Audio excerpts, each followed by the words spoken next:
নির্বাচনে বড় বড় রাজনৈতিক দলের বড় বড় প্রার্থীরা তারা জনগণের কাছে যাচ্ছে। তারা আপনারা দেখেছেন যে হলফনামায় তাদের চিত্র ফুটে উঠেছে। কারো বাৎসরিক আয় হচ্ছে 3 লাখ টাকা, কারো 4 লাখ টাকা, তাতে তাদের প্রতি মাসে 30,000 32,000 টাকা আয় হওয়ার কথা।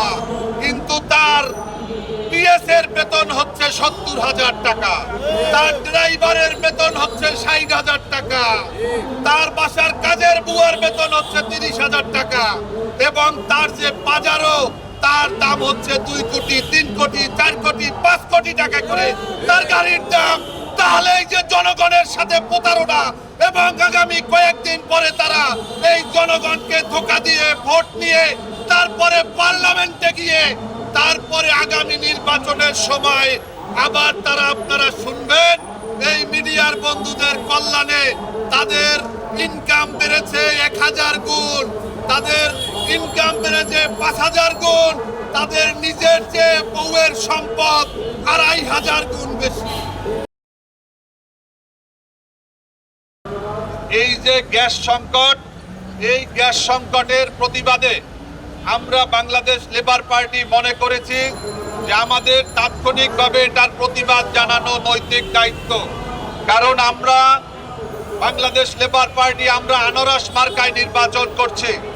আমরা যখন জনগণের কাছে যাই, জনগণ বলে যে আপনারা আমাদের জন্য কি দাবি করেছেন। আমরা তো আজকে গ্যাসের অভাবে রান্না করতে পারি না। আজকে গ্যাসের যে দাম, সেই দাম আকাশচুম্বী। প্রতি মাসে এই রেগুলেটরি কমিশনের কাজ হচ্ছে এলপি গ্যাসের দাম বাড়ানো, এলপি গ্যাসের দাম বাড়ানো, বিদ্যুতের দাম বাড়ানো, এগুলাই হচ্ছে রেগুলেটরি বোর্ডের কাজ। তারা কখনো দাম কমানো তাদের কোনো দায়িত্ব নয়। যার কারণে আমরা আজকে রাজপথে দাঁড়িয়েছি। বন্ধুরা, আপনারা জানেন যে এই যে এলপি গ্যাস এবং এই যে পরিবহনে গ্যাস ব্যবহার করা হয়, এই দুইও গ্যাসের একই জিনিস। যখন এটা গাড়িতে ব্যবহার করা হয় তখন বলা হয় এলপিজি, তখন তার লিটার হচ্ছে 59 টাকা। আবার যখন এটা রান্না কাজে ব্যবহার করা হয় তখন সরকার নির্ধারিত দাম হচ্ছে 114 টাকা। একই দেশ, একই জনগণ, একই সবকিছু, কিন্তু দাম বেড়ে গেল ডবল। আমরা কিছু জানলাম না, কিছু বুঝলাম না।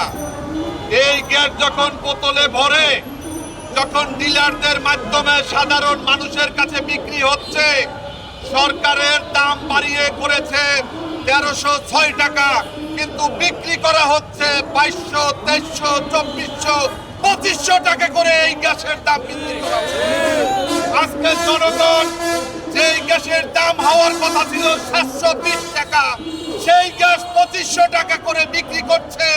অন্যদিকে জ্বালানি মন্ত্রী তার এই উপদেষ্টার পদে বসে আছে।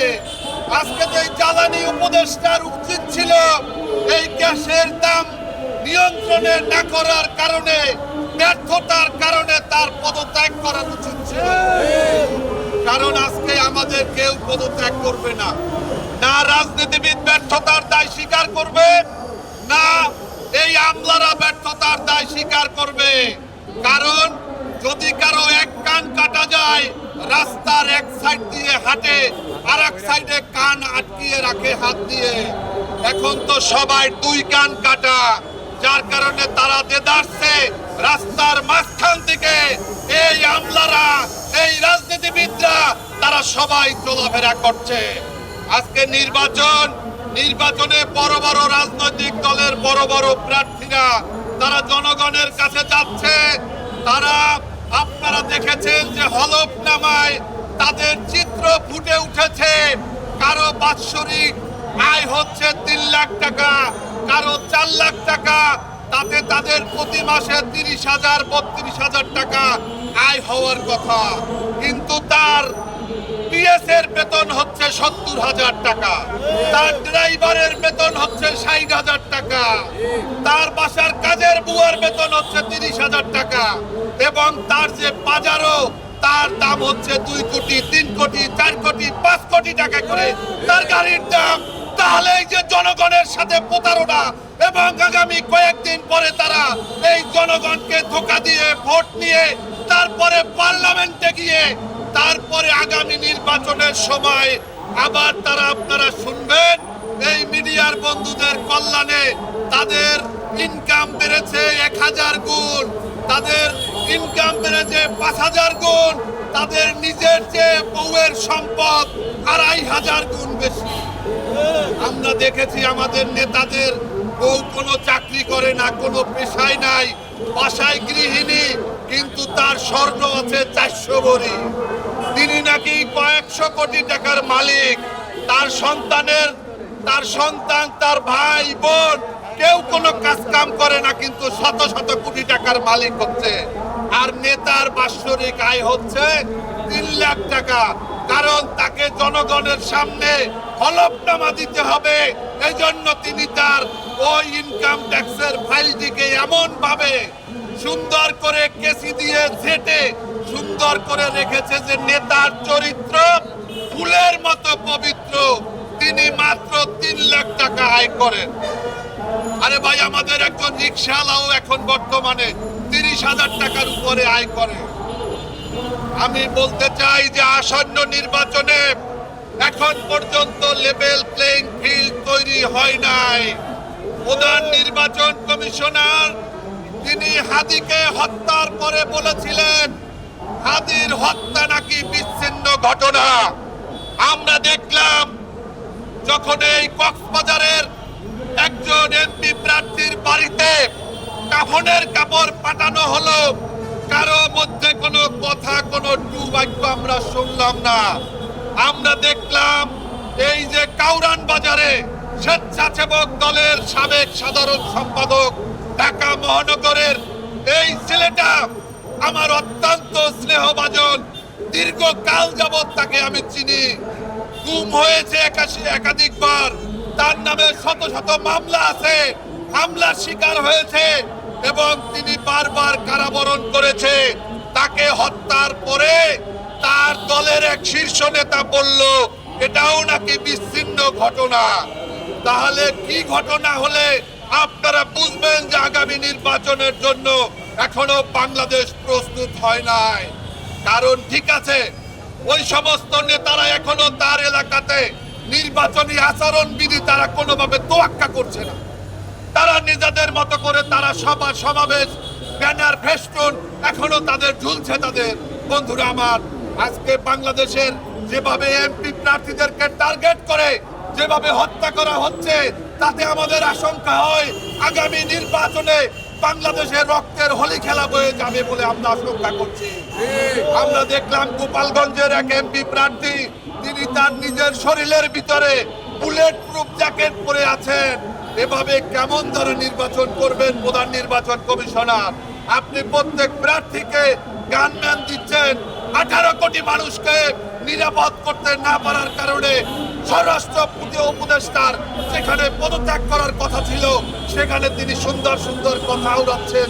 তিনি প্রার্থীদেরকে বলছেন আপনারা নিরাপত্তা, আপনারা বন্দুক দিবেন, আপনারা পিস্তল দিবেন।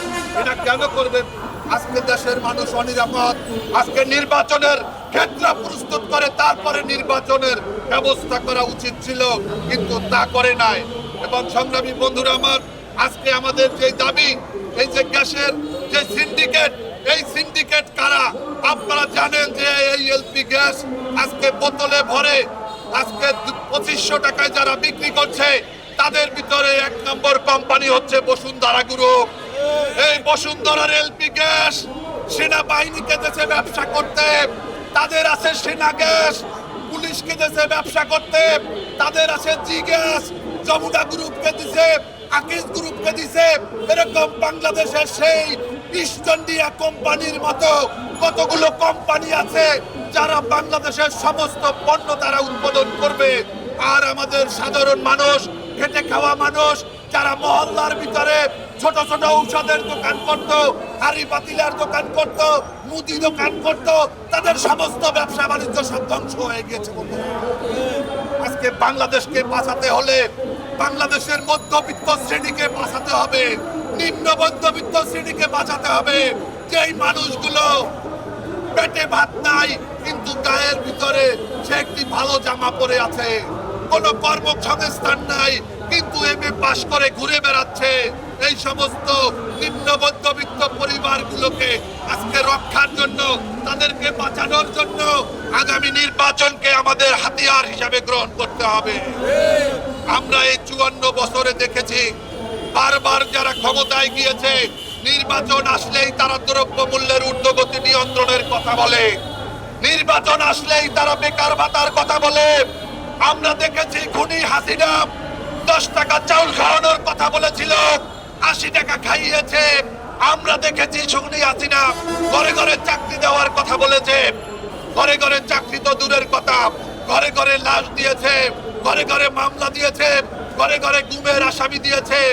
আমরা তাই আগামী নির্বাচনে কোন প্রকার মিথ্যা প্রলোভনে পড়ে আমাদের জনগণ যেন ভোট না দেয় সেদিকে খেয়াল রাখার জন্য বলবো। আমরা আজকে কালোবাজারি সিন্ডিকেটের বিরুদ্ধে তাদের বিষ দাঁত ভেঙে দেওয়ার জন্য আজকে আমাদের এই কর্মসূচি থেকে আমরা লাগাতার কর্মসূচি দেব।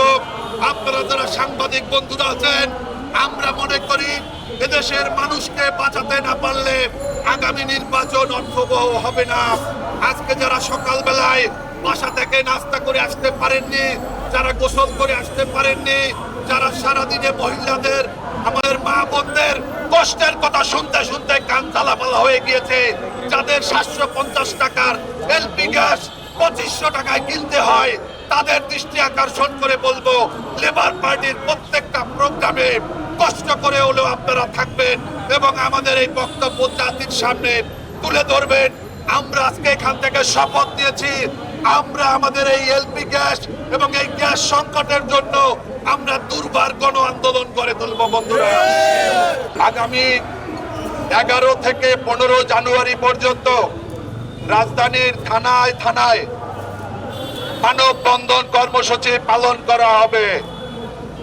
16 জানুয়ারি জাতীয় ভোক্তা অধিদপ্তরে স্মারকলিপি পেশ এবং 18 জানুয়ারি জ্বালানি মন্ত্রণালয় অভিমুখে পদযাত্রা এবং স্মারকলিপি পেশ করা হবে। এর মধ্যেও যদি সরকার যথাযথ ব্যবস্থা না নেয়, এই গ্যাস সংকটের সমাধান না করে, তাহলে আমরা আমাদের সামর্থ্য যতটুকু আছে আমরা বিশ্বাস করি আজকে আমাদের এখানে উপস্থিতি অল্প হতে পারে, আমাদের বক্তব্য, আমাদের দাবি, আমাদের চাওয়া, আমাদের প্রত্যাশা কোনো অংশে কম নয় এবং এটা এদেশের শুধুমাত্র মানুষের দাবি নয়, এটা গণমানুষের দাবি, এটা আমাদের একমাত্র দাবি। আজকের এই সভা থেকে আমার বক্তব্য শেষ করব শুধুমাত্র একটা কথা বলে, বাংলাদেশ লেবার পার্টি আমরা এখন বর্তমানে কোন রাজনৈতিক জোটে আমরা নাই। বাংলাদেশ লেবার পার্টি আমরা 20টি আসনে আনারস মার্কায় আমরা প্রার্থী দিয়েছি। আগামী নির্বাচনে আমরা কতগুলো ভোট পাবো, আমাদের কতজন এমপি হবে, আমরা এটাকে বড় করে দেখতে চাই না। আমরা দেখতে চাই এদেশের মানুষের সাথে যেন কোনো রাজনৈতিক দল, কোনো রাজনৈতিক জোট প্রতারণা করতে না পারে। এজন্য আমাদের দাবি নিয়ে, আমাদের বক্তব্য নিয়ে আমরা মানুষের কাছে যাব।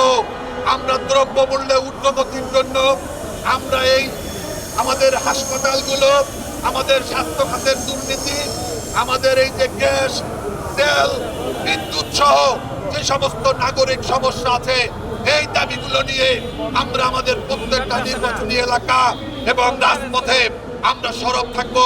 আপনাদের সবাইকে ধন্যবাদ। আপনারা আমাদের এই কর্মসূচিগুলোতে আপনারা উপস্থিত থাকবেন। আল্লাহ হাফেজ। changeTV.press, এক ফোঁটা হলুদ নেই।